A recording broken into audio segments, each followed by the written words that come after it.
国务委员兼外长秦刚在印度果阿出席上海合作组织成员国外长会。秦刚表示，当前世界国际政治面临多重危机，上海合作组织成员国作为国际和地区事务中重要建设性力量，要坚持战略自主，深化合作，加强机制建设，在全球治理中发挥更大作用。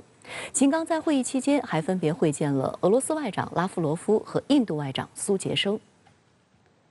秦刚在上合组织成员国外长会上表示，当今世界面临多重危机和挑战，冷战的死灰复燃，单边保护主义逆流涌动，霸权主义、强权政治正在抬头。上合组织作为国际和地区事务中重要建设性力量，越是国际形势变乱交织，越要坚定弘扬上海精神，构建更加紧密的上合组织命运共同体。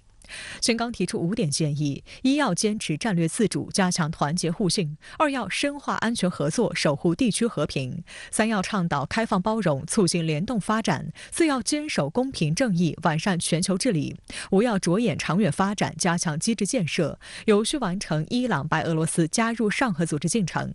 上合组织目前共有8个成员国、4个观察员国、6个对话伙伴、16个国家递交了加入申请。秦刚最后强调，中方愿不断扩大同成员国合作，在国家发展振兴的道路上携手前行。与会各方积极评价上合组织作为重要地区合作平台，为促进地区安全与发展做出的贡献。会议为将于今夏举行的上合组织新德里峰会进行了全面准备。过去这个上合组织的核心地区就是中亚地区，随着印度、巴基斯坦加入，现在已经扩展到南亚地区。那么现在去年大家可以看出来，这个伊朗呢也会即将加入上合组织。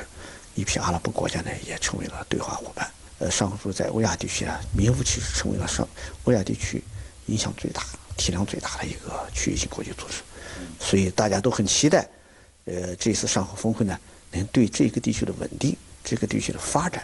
做出规划，发挥重要的建设性的作用。4号，秦刚与印度外长苏杰生的会见受到外界关注，这也是中印外长继3月的20国集团外长会后今年的第2次会面。在此次会见中，秦刚表示，中印应从历史中汲取经验教训，从战略高度和长远角度把握双边关系，相互尊重、相互借鉴、相互成就，走出相邻大国和睦相处、和平发展、共同振兴的新路。中方愿同印方一道开展双边磋商交流，增进多边框架下的对话合作，深化在国际和地区问题上的协调配合，推动中印关系重回健康稳定发展轨道。秦刚指出，当前中印边境局势总体稳定，双方要继续落实两国领导人重要共识，巩固已有成果，严格遵守相关协议协定，推动边境局势进一步降温缓和，维护边境地区可持续的和平与安宁。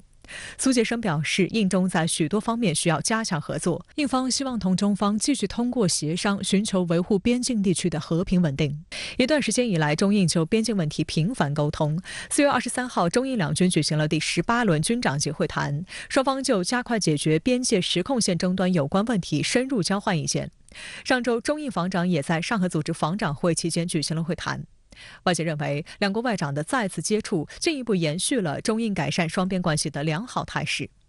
印度方面对于中印外长此次会晤十分关注。苏杰生在4号晚会谈后，第一时间在自己的社交账号上发布了照片。媒体还注意到，苏杰生以东道主身份在上合组织外长会开始前欢迎各国外长。当秦刚步入会场时，苏杰生行印度传统的合十礼，秦刚则回以中国传统的抱拳礼。这一次中国外长跟印度外长的这个会谈呢，主要就体现出中印两国在外长级这个层面，他们的这个沟通的渠道，他们这个交流的渠道仍然是通畅的，仍然是这个正常的。至于他们达成的这个一致，其实并不多，因为这种边会的时间是非常少的。但是它至少可以说明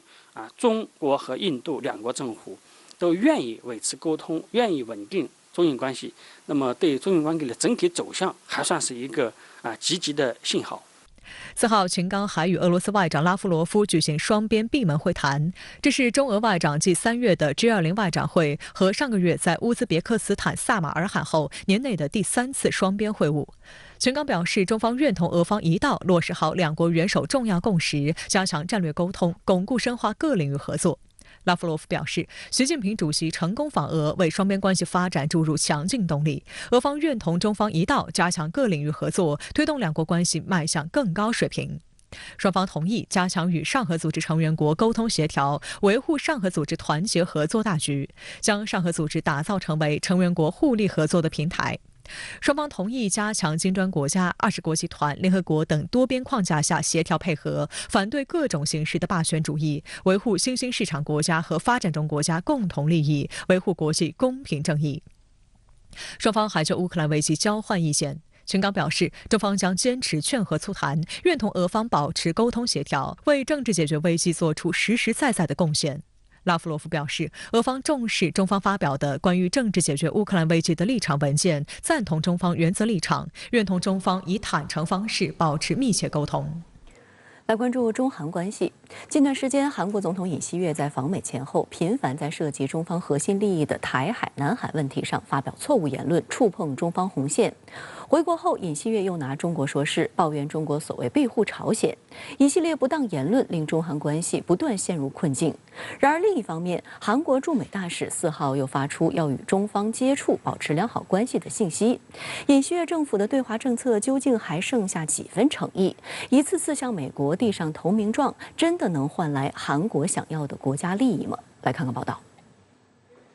综合韩联社、路透社4号的报道，韩国驻美大使赵贤东当天在华盛顿战略与国际研究中心的一场活动上声称，过去几年由于新冠疫情阻碍了韩国与中国的高级别交流，现在有必要与中国建立新的关系基础。韩方希望很快能与中方进行高级别接触。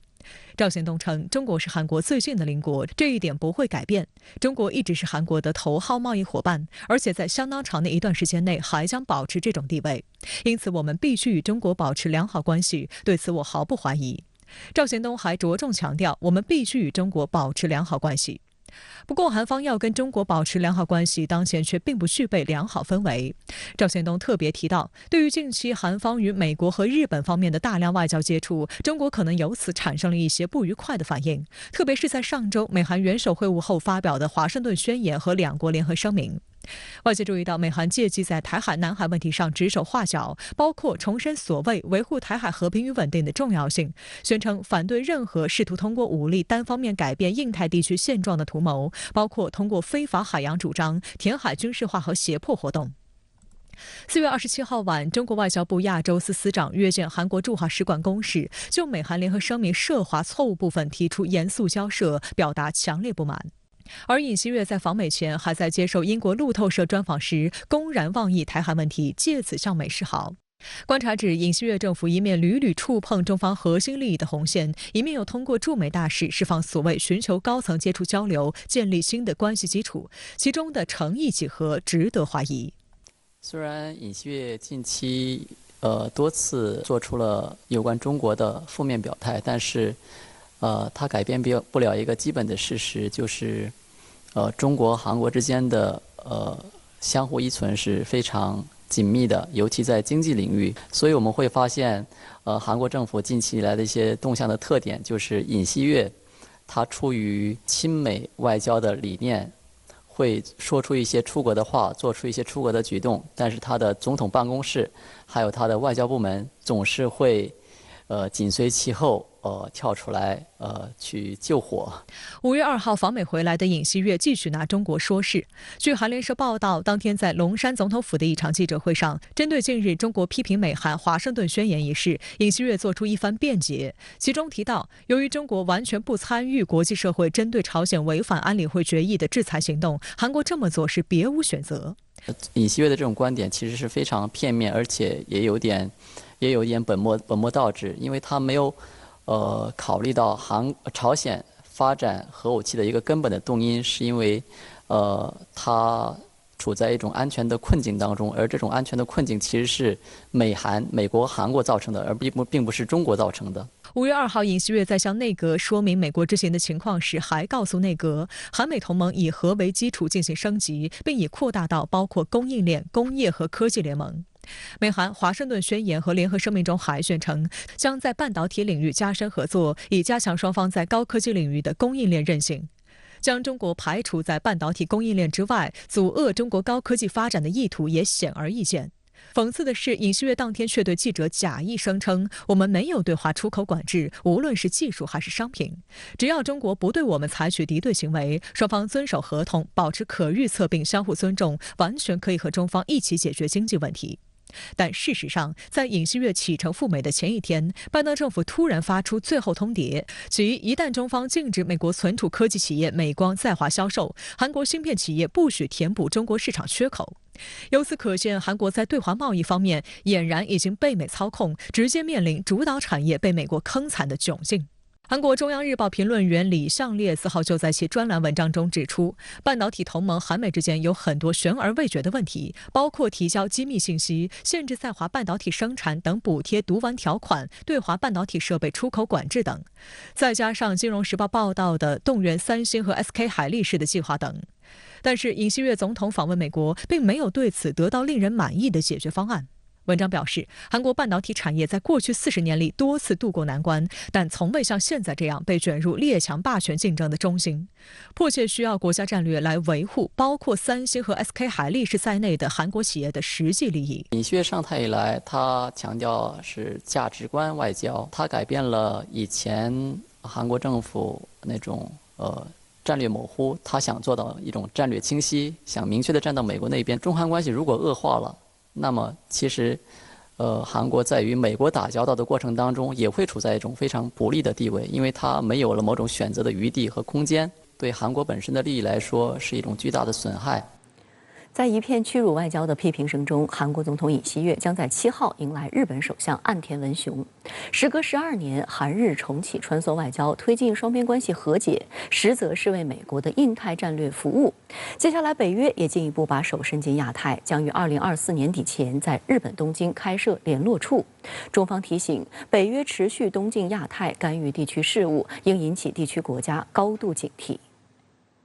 韩国总统室发言人李杜运4号宣布，总统尹锡悦将于7号在首尔龙山总统府同到访的日本首相岸田文雄举行会谈，包括小范围和大范围的会谈，双方有望发表在国安、经济、文化、人员交流等各方面打造全新合作关系的具体成果文献。李杜运强调，双方将强调韩日和韩美日团结应对所谓朝鲜核岛威胁的重要性。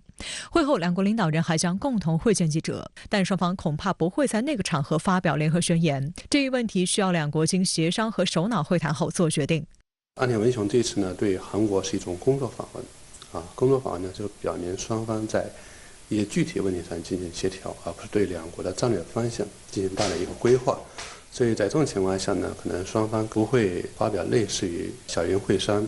和金大中的联合宣言之类的宏大的一个命题。此次将是尹锡悦和岸田文雄自3月16号的东京会谈后，时隔53天再会，也是时任日本首相野田佳彦2011年10月受时任总统李明博的邀请访问首尔后，韩日时隔近12年后全面重启领导人间的穿梭外交。值得注意的是，岸田文雄原本预计今年夏天，也就是在日本广岛7国集团峰会后进行回访，如今这一日程被提前。韩媒认为，这一安排不仅是为了避免宣布恢复韩日穿梭外交的情况下，只有尹锡悦在3月、5月连续访日，更重要的原因可能与美日韩的安全合作进展有关。因为美日韩将在G7峰会上进行3边会晤，并将进一步讨论3方安全合作。韩国加速与日本走近，离不开美国的指挥棒。在美国施压下，2个月前，尹锡悦政府在强征劳工赔偿问题上对日单方面让步，韩日关系开始有所缓和，美日韩3边合作同步加速。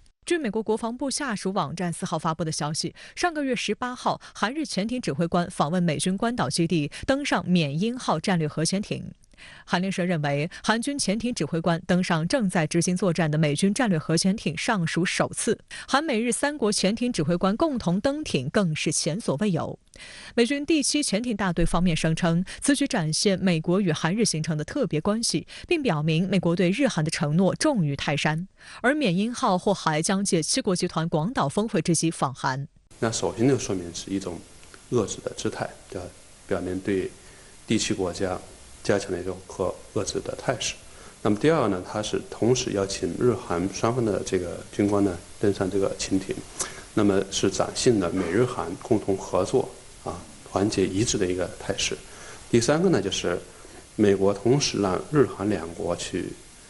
登进。它一方面呢，也是展现日韩关系能得到极大改善，美日韩合作、日韩的军事合作能得到巨大提升。日本经济新闻3号还援引日本政府和北约相关人士报道称，日本和北约拟提升合作关系，包括制定新的安全保障合作计划，并于2024年底前在东京开设联络处。这将是北约在亚洲开设的第一个联络处，用于与日本、韩国、澳大利亚、新西兰等地区主要伙伴进行定期磋商，并联络其他亚洲国家，例如印度和东盟国家。参与协调的丹麦驻日大使塔克索延森称，设立新的联络处绝不是象征性的行为。在4号的中国外交部例行记者会上，发言人毛宁表示，亚洲是和平稳定的高地，合作开发的热土，不应成为地缘争夺的决斗场。北约持续东进亚太，干预地区事务，势必破坏地区和平稳定，推动阵营对抗，应当引起地区国家的高度警惕。为推行所谓印太战略以牵制中国发展，推动韩日关系走近，对美国有重大战略意义。但在韩国国内，反对对日开展屈辱外交的声音一直不断。在岸田访韩前夕，两国因韩国在野党议员登上日韩争议岛屿再生局语。韩国多个市民团体4号公开表示，岸田访韩期间将连日举行多场抗议集会，诉求包括敦促日本首相对2战期间强征韩国劳工问题作出道歉和反省，并要求日本首相积极推动日本战犯企业履行赔偿义务，以及要求日本政府停止对独岛的领土主张，停止将福岛核污染水排入大海等。与此同时，韩国最大在野党共同民主党党首李在明4号上午再次抨击尹锡悦政府，称政府的外交安保政策充斥着零和博弈思维，将朝鲜半岛推向了阵营对决的中心。尹锡悦总统他具有很强烈的意识形态的色彩，那么他是认为日本是具有共同价值观的，共享印太地区繁荣和稳定共同利益的一个重要邻国，所以他积极改善跟日本之间的关系。对于综合来看的话，那么这一次，针对岸田文雄首相访问韩国，尹锡悦总统呢以高规格的姿态接待，也意在反映他的对日外交取得的成效。韩媒认为，韩日和解的基础其实并不牢固。事实上，相较于尹锡悦政府的热情，岸田政府的姿态显然更高，其中呈现的日本对韩俯视心态是阻碍两国和解的主要障碍之一。分析指，日本自视甚高，其自身定位是充当所谓印太地区的轴心国家，美国亚洲同盟体系的核心国家，韩国等被他视为配角。然而，尹锡悦政府雄心勃勃要成为全球枢纽国家，想要在地区层面与日本平起平坐。与此同时，日本弥漫的嫌韩意识与韩国极强的民族主义情绪也难以弥合，因此仅靠美国的外力施压和两国部分利益集团的媾和，韩日关系很难实现长远发展。从美国在东亚的同盟体系来讲，就是一个上下级同盟关系。美国作为霸主，它呢是牢牢地掌控日本和韩国这两个战略棋子，为它整个全球霸权的战略利益服务。另一方面呢，从它的军力部署来看，那么美日同盟它的军事规模会远远超过驻韩美军的军事规模，所以从这个角度上看呢，韩美同盟跟韩日同盟之间的作为，它永远不能是平等的。相关话题来连线特约评论员管瑶，管先生您好。日本首相岸田文雄周日对韩国进行2天访问，日韩领导人在不到2个月内实现互访，那么您对此访有何前瞻呢？好的，主持人，那么这是一次预先张扬的访问，韩日两国媒体此前都已经在密集的爆料，并且在就此造势，韩日领导人时隔50多天实现互访，那么这意味着穿梭外交的实现与延续，那这背后呢是这两个东北亚近邻双边关系的急速的升温。韩国总统上周刚刚结束对美国的访问，后者呢作为韩日共同的最大的盟国，对这两国的外交政策实际上扮演着所谓最后话事人的角色。那么这也是日韩两国高度重视，并且呢已经做足前期准备的访问。韩国总统府发言人昨天呢就宣布，两位领导人将会优先讨论国安以及尖端产业的合作议题。日本国安保障局的局长秋叶刚男此前一天呢在首尔与韩国总统安保市长赵泰庸进行了会谈。那么美联社同日呢发自首尔的电稿就声称说，两位安保高官商讨了强化双边关系以及合力应对朝鲜核岛威胁的议程。那么这是两国执行层面的高官在为首脑会谈在打前站。但是呢，值得我们注意的是，做前期对话协调的不是外长，而是安保的高官。而美联社电稿呢也在强调说，韩日安全磋商聚焦于和华盛顿的三方安全合作，所谓的 The Trilateral Security Cooperation with Washington。那么同样值得关注的是，尹锡悦上周在美国会发表演说，除了令人侧目的那一番娱乐化的表白，夸口自己比韩国娱乐天团防弹少年团还提前一步来国会，他呢也大谈要强化韩美日的三边同盟，以应对日益紧迫的朝鲜核岛威胁。那么鉴于美国在双边军事同盟之外呢，一直在持续的推动构建由自身来主导的三边军事同盟，而且呢，月内在日本召开的G7峰会期间呢，也已经确认要举行美日韩三边峰会。那么这是否意味着美日韩三边军事同盟将会迈出实质性的步伐？周日的韩日领导人会议是一个重要的观察窗口。周三，尹锡悦也会见了来访的秋叶刚男，那么后者就传话声称说，岸田拍板提前回访韩国，就是要回报尹锡悦的所谓决断。那么这所谓的决断回报说，当然是在投韩方所好，拍尹锡悦的马屁，意指呢他不惜承受国内的政治压力，在二战劳工问题上向日本做出重大原则性的让步。那么秋叶刚男口中的回报，现在确实是韩国舆论对于岸田此访的极大的一个期待。韩国最大媒体中央日报周二呢就刊出题为“轮到岸田文雄做出真诚响应的时候了”的社论文章，毫不掩饰地开出韩方的要价。那么现在的关键问题就在于岸田文雄他会做出响应吗？日方的响应能有多真诚？那么在您看来，日本首相会对韩方诉求做出所谓真诚响应吗？实际上，韩国大报中央日报呢，已经在那篇社论的副标题中标出了所谓韩方响应的所指，期待有所进展的致歉等等。韩方的语气不可谓不和缓，姿态呢也不可谓不谦卑。何谓有所进展的致歉呢？说白了，就是寄望岸田能够在访问韩国期间，能够就韩日历史遗留问题发表在韩方看来更加积极的立场。那么这也有助于尹锡悦在国内做历史的解套。此前呢，尹锡悦所谓不能接受因为100年前的事情要求必须下跪的这个论调，在韩国国内反弹强烈，反对派直接炮轰日本没跪，反倒是尹锡悦先跪了。那么岸田会在访问韩国期间就强征二战劳工问题致歉吗？大概率是 no。在日方看来，这是两国关系早已解决的问题。半个多世纪前签署的日韩请求权协定已经就此做出判断。那么2021年东京内阁也已就此重申，这代表了日本政府的官方立场。所以指望岸田在韩国道歉，为尹锡悦来解压，那是韩国想多了。那么就经济议程而言，没错，韩日都在近期同意恢复将对方纳入到贸易白名单。也就是呢，要互付贸易优惠，解除相关限制。但是呢，正如在安保领域完全受制于第三方，也就是美国那样，韩日两国在经济，尤其是高科技领域，能有多大程度的自主权，同样要打上一个大大的问号。韩国知名媒体人李相烈前天在个人专栏中提了一个关乎韩国产业利益的一个大问题：三星和 SK 海力士谁来守护？李相烈如此追问的缘起是此前英国《金融时报》公开爆料，美国施压韩国明确提出要求，如果中国禁止在华销售美光公司的半导体产品，那么三星和 SK 海力士不得填补它在中国留下的所谓的半导体市场缺口。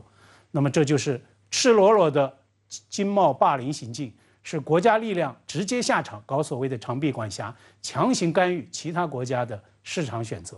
日本首相访问韩国期间，预定呢也要和韩国6大经济团体的会长见面。那么面对韩国业界的求援，岸田能够做出正面回应吗？估计也是没戏。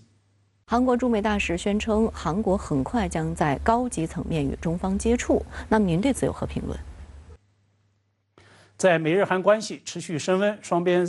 三边互动频密的这个大背景之下，韩日与近邻大国的关系前景，当然也是各方关注的一个焦点。我注意到呢，韩日领导人最近都在特别回应，谈到了对华关系。岸田文雄4号在访问非洲国家莫桑比克期间举行记者会，被问到中日领导人今年有无相关的访问安排，岸田就回应表示，就访华安排尚未决定，但是呢将会与中方保持沟通。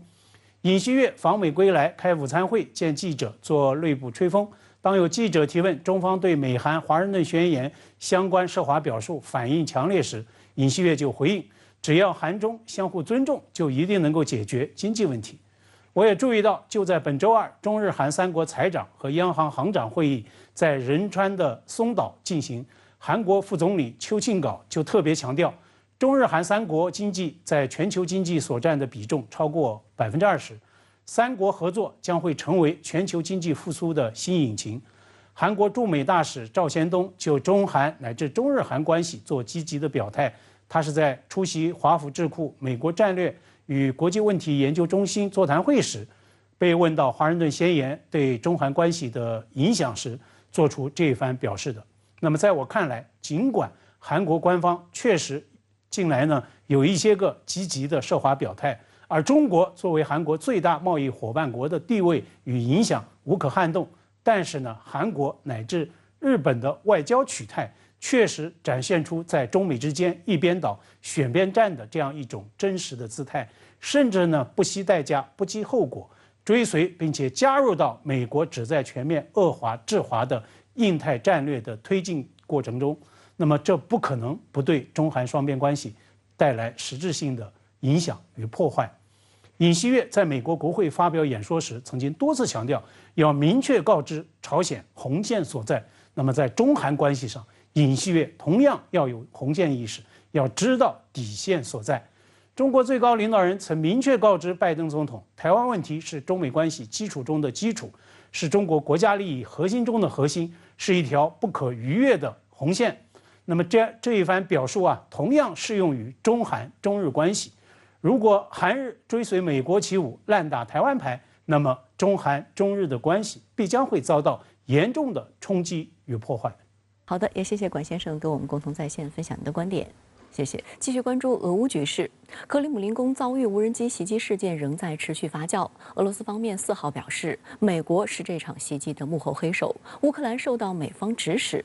根据俄方的研判，乌方企图在5月9号胜利日前夕暗杀俄总统普京，但俄方强调胜利日红场阅兵的计划不会改变。美国方面则立即否认俄方的指控，称美方在无人机袭击克里姆林宫事件中没有扮演任何角色，甚至不知道发生什么事。俄总统新闻秘书佩斯科夫4号在记者会上说，发动这类恐怖袭击的决定不是在基辅做出，而是在华盛顿。Попытки от этого откреститься и в Киеве, и в Вашингтоне, они, конечно, смехотворны абсолютно. Мы хорошо знаем, что решение о таких действиях, о таких терактах принимается не в Киеве,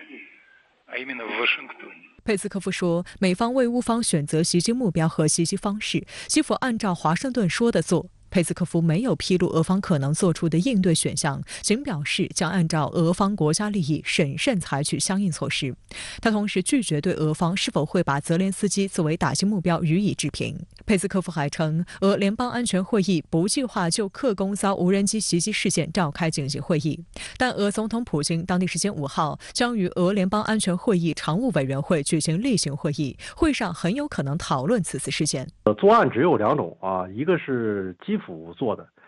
第二个是基辅这个在华盛顿指引下做的，可能性更大的是谁呢？就是华盛顿指使的。这段时间呢，其实乌克兰方面啊，在国际社会的协调下啊，在很多方面的这个困难的情况下，他其实已经露出了厌战的情绪啊，露出了这个渴望这个和谈的情绪。但是呢，这个华盛顿呢却不这么想啊，华盛顿其实自始至终啊，就是一个意思，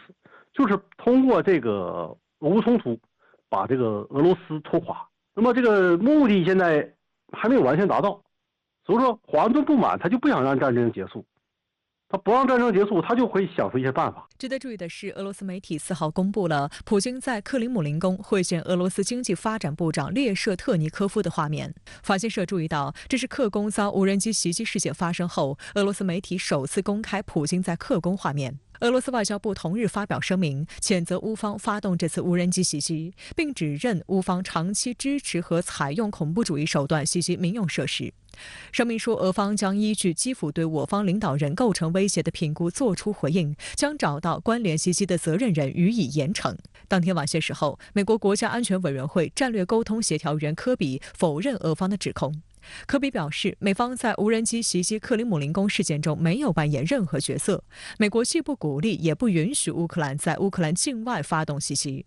科比称，美国政府官员不确定谁是这起袭击事件的幕后黑手，但正在努力搜集更多信息。I mean, that's obviously it's a ludicrous claim. The United States had nothing to do with this. We don't even know exactly what happened here, Caitlin, but I can assure you the United States had no role in it whatsoever. 美国白宫新闻秘书让·皮埃尔则表示，目前还无法判断此事是否为俄方栽赃乌方的行动。Since the beginning of this conflict, the United States is certainly not encouraging,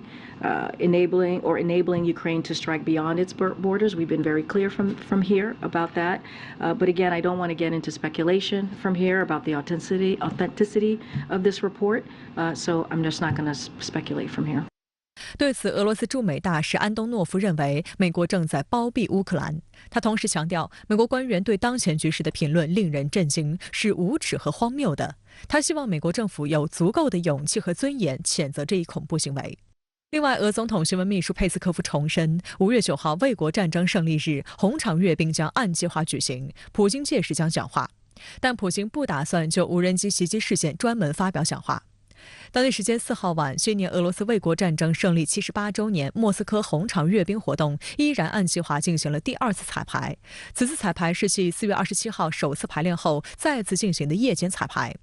俄罗斯国防部长绍伊古此前表示，共有1万余名军人、125件武器装备参加今年的胜利日红场阅兵。5月7号将进行阅兵总彩排，并将于9号举行正式阅兵。